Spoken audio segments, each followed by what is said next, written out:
All right. Good afternoon.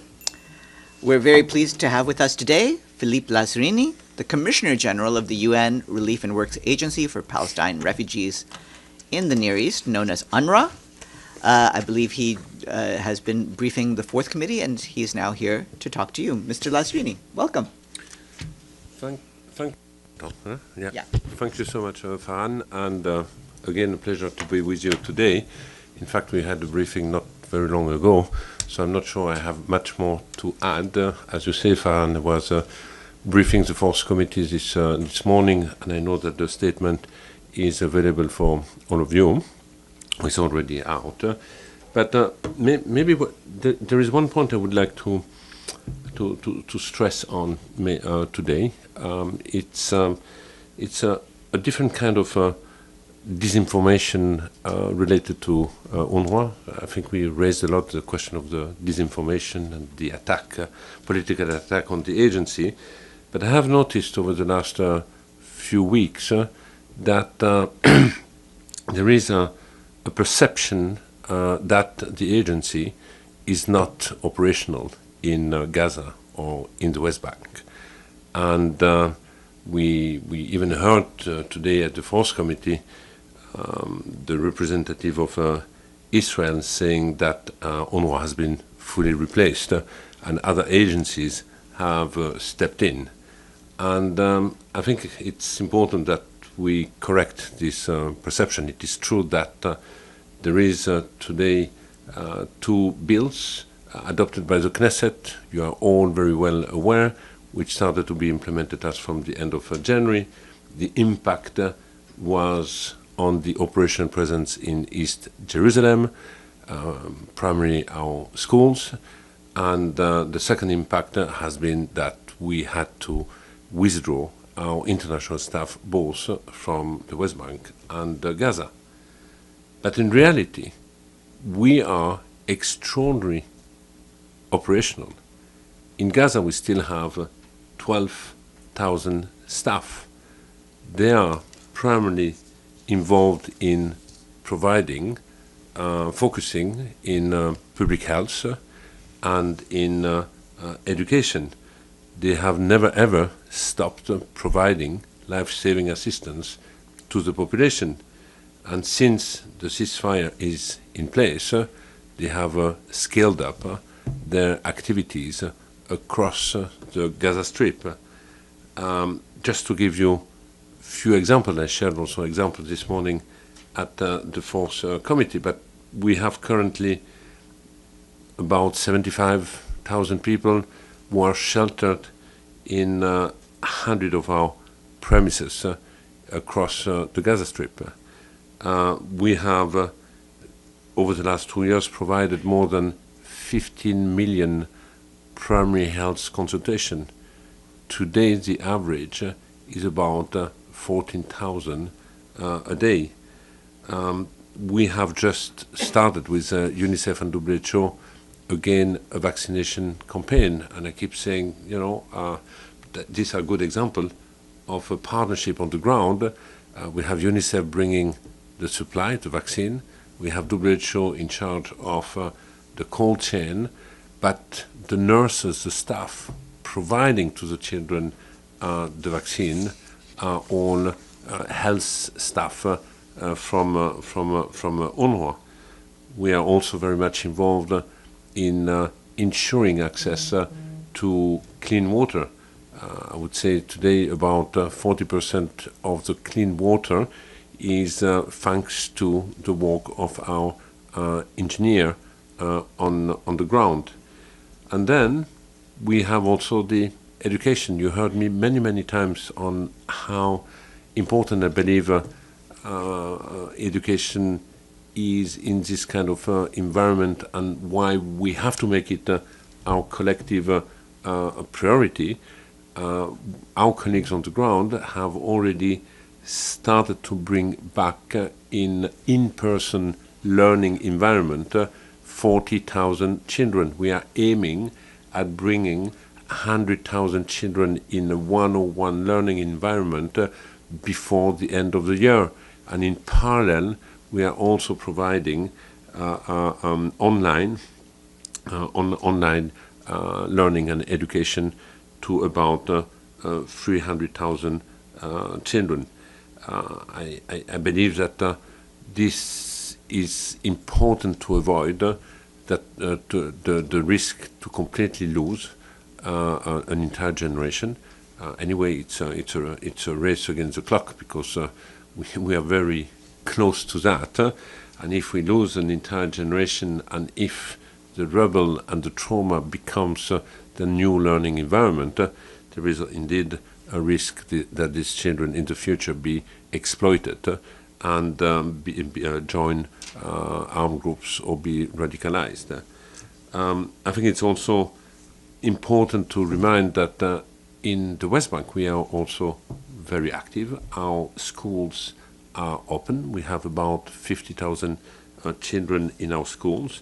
By the way, the number of children has increased. We registered an increase of more than 4,000 kids coming from the PA schools back to the UNRWA schools. And when it comes to primary health, we have also provided into 2025 more than 700,000 health consultations. And we have been also very active at the time of the military incursion in North-West Bank, Jenin, Tulkarem, and so on, to provide emergency assistance to the displaced family. So here are just some examples of what the agency does, but all this to say that with 12,000 staff in Gaza, 4 to 5 in the West Bank. In the West Bank, we are the second biggest employer of a civil servant, and in Gaza we are the main employer. So we remain, despite contrary to what it's being conveyed, the main agency. I had the chance also this week to issue an opinion paper about what I believe the role of the agency should be in the future. I do believe that we are and remain an extraordinary asset at the disposal of the international community, especially when it comes to ensuring critical services for the population in Gaza, and hence through this to make any effort towards early recovery or stabilization a success.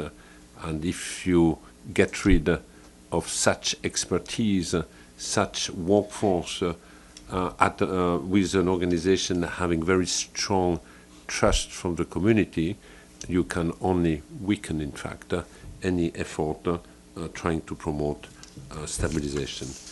So basically, that's what, it's a very simple message I wanted today to convey about let's do absolutely no mistake. The agency, against all odds, despite all the pressure it has been under, continue to be highly operational. Farhan, back to you. All right, thank you very much. I'll now open up the floor for questions. Ibtisam. Thank you. My name is Ibtisam Azim, Al-Arab Al-Jadid newspaper. I have two questions. In your remarks today, you talked about accountability. Remarks to the fourth committee, you talked about accountability regarding UNRWA staff and also your facilities. Could you elaborate a little bit on that? How would accountability look like for you? And then also on the issue of the role that UNRWA could play when it comes to implementing the New York Declaration and the Trump plan, and whether you are in contact with any Americans here in the UN or in Washington. Thank you. I mentioned this morning, but I mentioned many times about the need of accountability. I think we have seen that The UN has been blatantly disregarded during the last 2 years. By any account, you look at the number of humanitarian workers or UNRWA workers who have been killed, the number of premises which have been damaged or completely destroyed. They have been also been used for military purposes during the last 2 years. So yes, we need accountability. Now, over the last 2 years, it was very difficult, to assess and to be on the ground and to do fact-finding. I'm not saying that the conditions are fully met today, but this is something we have to keep in our radar. We need accountability when it comes to the UN, on the which form. There are various instruments. The starting point could be at least a type of a board of inquiry. That's what happened already in the past. But this is more a kind of administrative type of inquiry.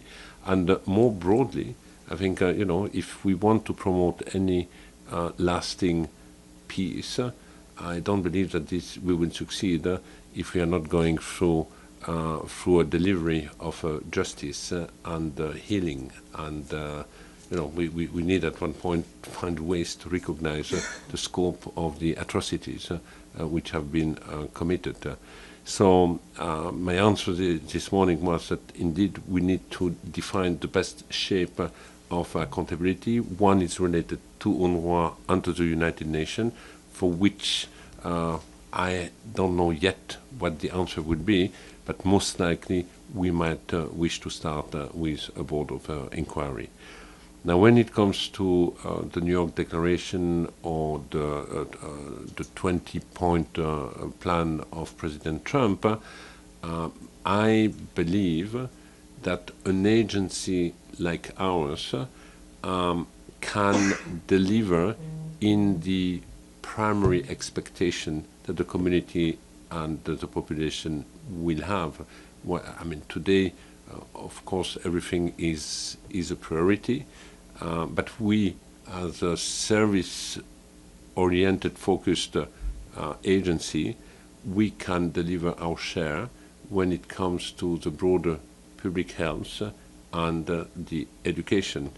And if you cannot ensure a minimum of public health, and public health is not just consultation in primary health center, but it's also waste management, some municipal services, access to clean water, preventing communicable disease, and so on.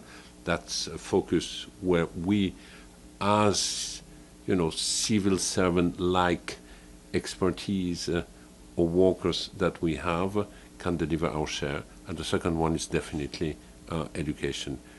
Later on, and this was also a question being asked this morning, is what role can the agency play in building up future capacity of a Palestinian institution?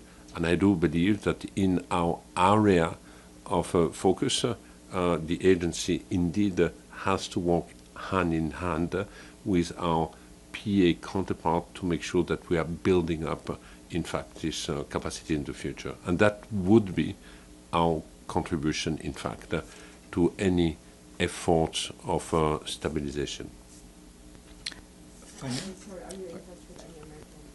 That's we are in touch with CMCC, the operational coordination body, which has now been in place. Farnoosh? Thank you. Farnoosh Amiri with the Associated Press. My question is also related to Ibtisam's. The Secretary of State of the U.S. has said that UNRWA will play no role in the future of delivering aid in Gaza as part of President Donald Trump's plan. Given what you just said, it doesn't seem like that is what UNRWA is doing right now. You said you're mostly focused on education and public health. Has any of your work been impacted or impeded by the last few weeks when the ceasefire took place and that the CMCC is now operating around the borders? Since the ceasefire is in place, we have expanded our services. scaled up our services. Now, it is true that the agency continue to be constrained when it comes to bring in supply, when it comes to bringing in food. But I keep reminding colleagues, an humanitarian response is not just food distribution. If you want to address even the hunger and the despair in Gaza, it's not just through food distribution. It's a comprehensive response, and as an agency, we can focus on services.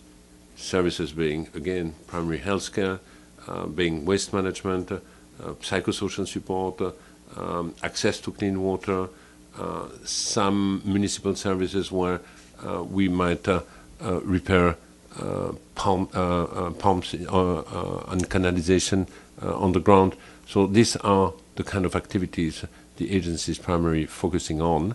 We do some food distribution with partner, mainly in the shelter that we are managing because, as I said, we have 75,000 people in our premises so far.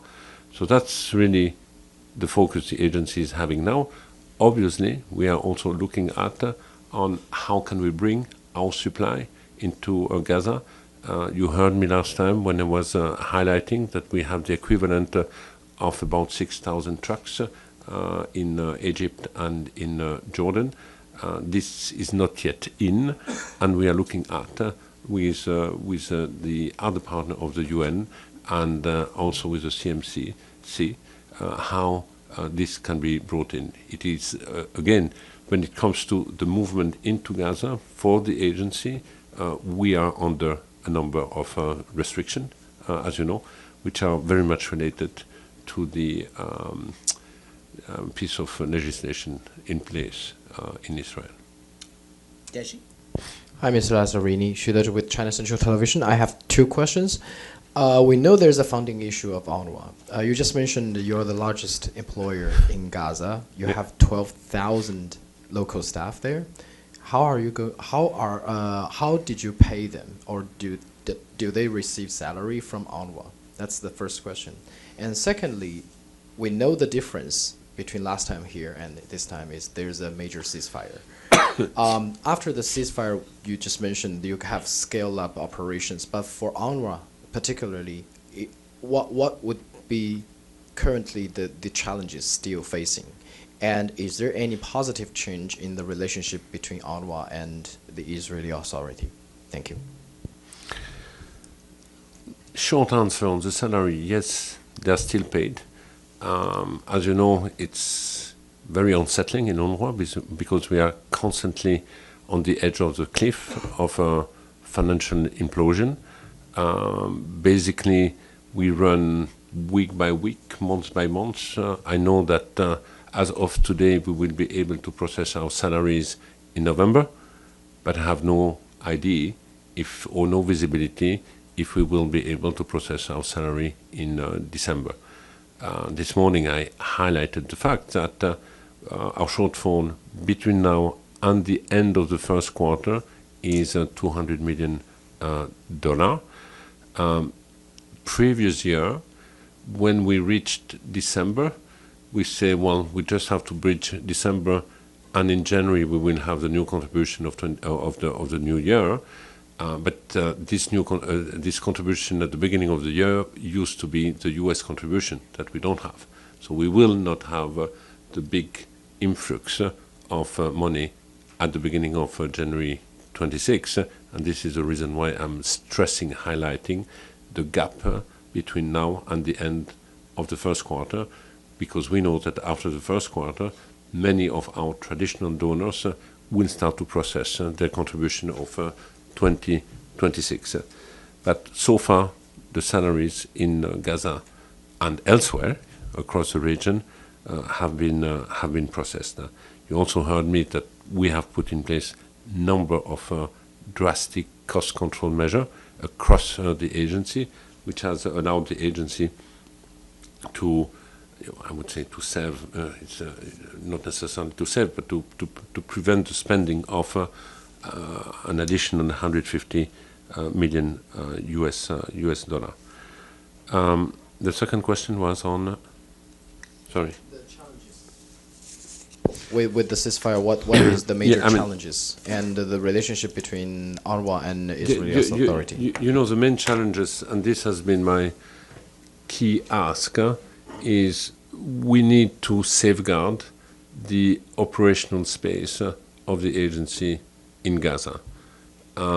That's challenge number one, to acknowledge that the agency is a vital, key partner, an invaluable asset for the international community to make to help to consolidate the ceasefire and to be part of a successful recovery.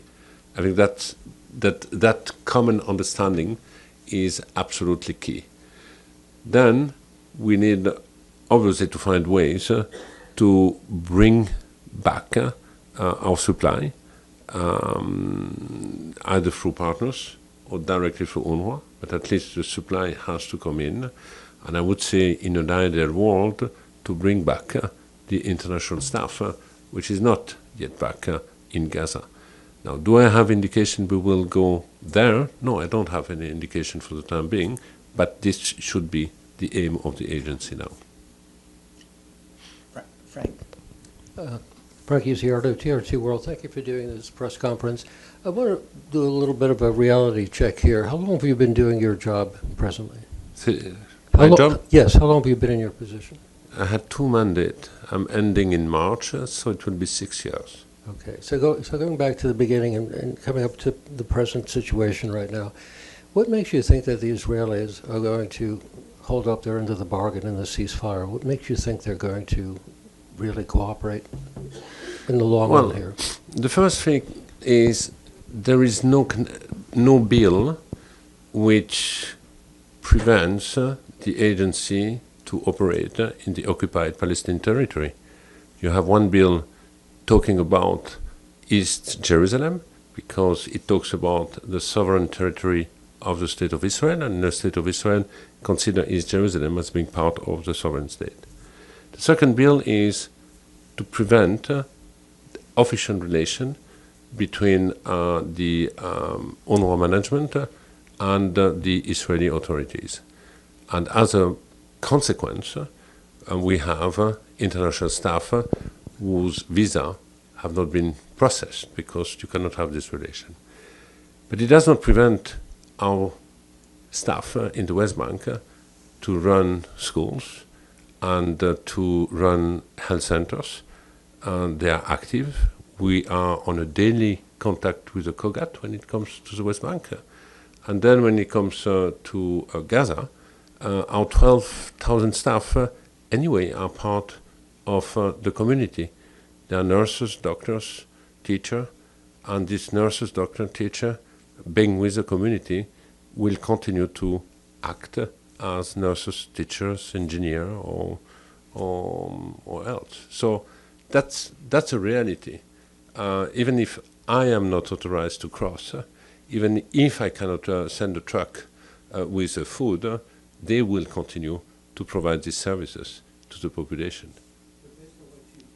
Based on what you said earlier about you wanted to correct misinformation or disinformation being put out by the Israelis, isn't that kind of an indication that they're not going to cooperate on a lot of other fronts with regards to your agency and access and cooperation down the line?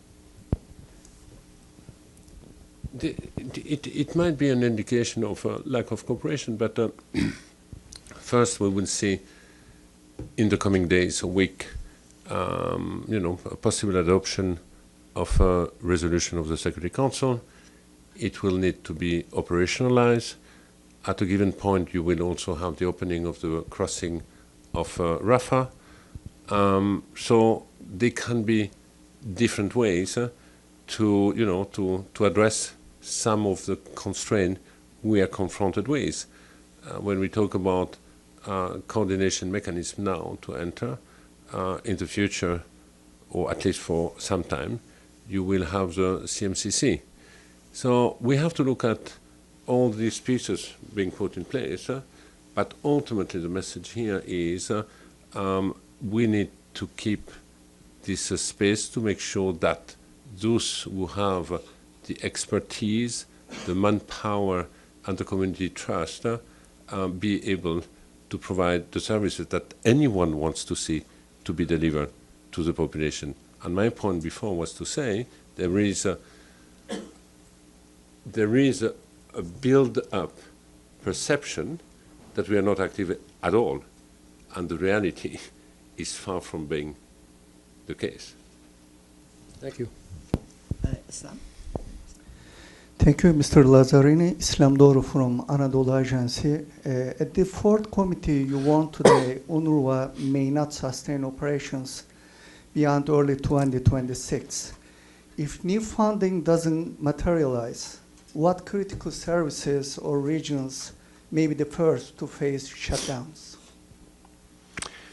You know, we have the mandate by the General Assembly to provide critical services to any Palestinian refugee across the region, being in Gaza, West Bank, Jordan, Syria, and Lebanon. So it's not up to the agency to say we will shut down Lebanon or Syria or Jordan or West Bank or Gaza. If we are in a situation where we have no resource anymore, we might have to go back to the GA and ask, what do you want us to prioritize ultimately? As an agency, we have done everything possible to put in place efficiency measure, cost control, which has become austerity, which is even now impacting sometimes the quality of the services. I don't think we can go much further. Now, I still believe that what the agency is asking for and the shortfall we are confronted with is addressable. If I listen all the statement of the member states, so now we are also on the eve of a mandate renewal. My call is don't just rubber stamp the renewal of the mandate, but make sure that it is accompanied by genuine support, commitment, and resource to make sure that the agency be in a position to fulfill the mandate. So we have been in this unsettling situation now for some time. Against all the odds, we have succeeded to navigate, but I think it's time now to become a predictable partner for the foreseeable future, and especially now in this journey, which I hope will lead to a consolidated ceasefire, to recovery, to stabilization, and to the next phase. Bissam?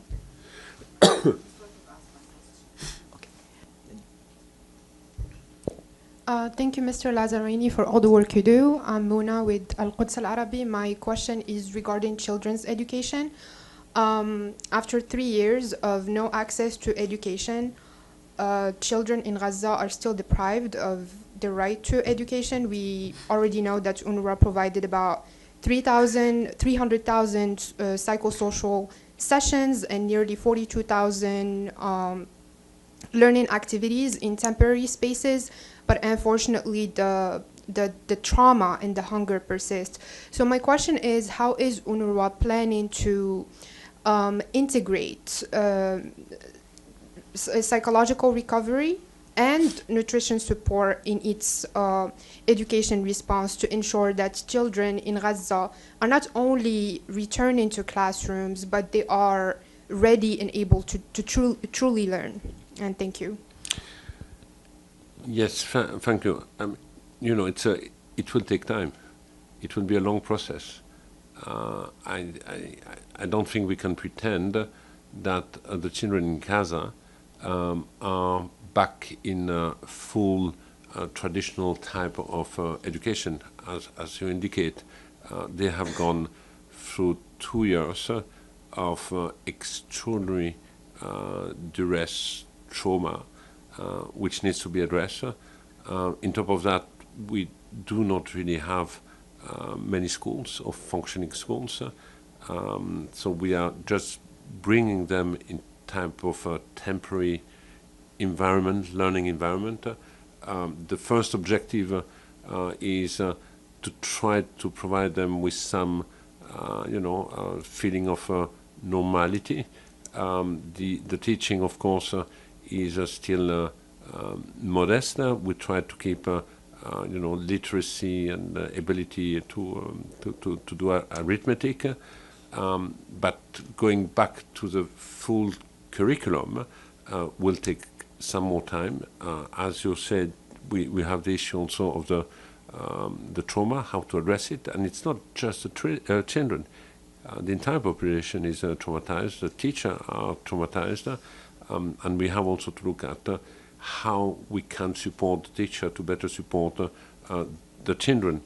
But we will have a gradual approach. I think what's important is to show that we prioritize education. I said many times, education is the only thing which has never been taken away from the Palestinian. A lot has been taken away from the Palestinian, but not education. The education has remained the pride of the Palestinian, and we have to make sure that we restore this as a matter of priority. Islam again? Thank you again. You also mentioned at the committee that ICJ ruling on Israel obligation to lift restrictions on UNRWA's work. Given Israel's continued measure against the agency, what mechanism or pressure can actually ensure that compliance? Well, you know that this is advisory opinion. It's non-binding, since it's an opinion, but it will become a legal reference. I hope that it will be a legal reference for a number of member states who would expect after that compliance. I don't expect that the state of Israel all of a sudden say we will abide to the ruling of the ICJ advisory opinion, but it will become the norm of many countries, friends of Israel, who will also use this as an argument to make sure that an agency like UNRWA be considered, and not only be considered, is part of the UN and the international community response to the Palestinian in the occupied territories. There have been few rulings from the ICJ. A year ago, the ruling saying that occupation is illegal and should end, and now we have this new ruling calling, in fact, for the full access of the UN, mainly UNRWA, to the population. I don't see any questions online.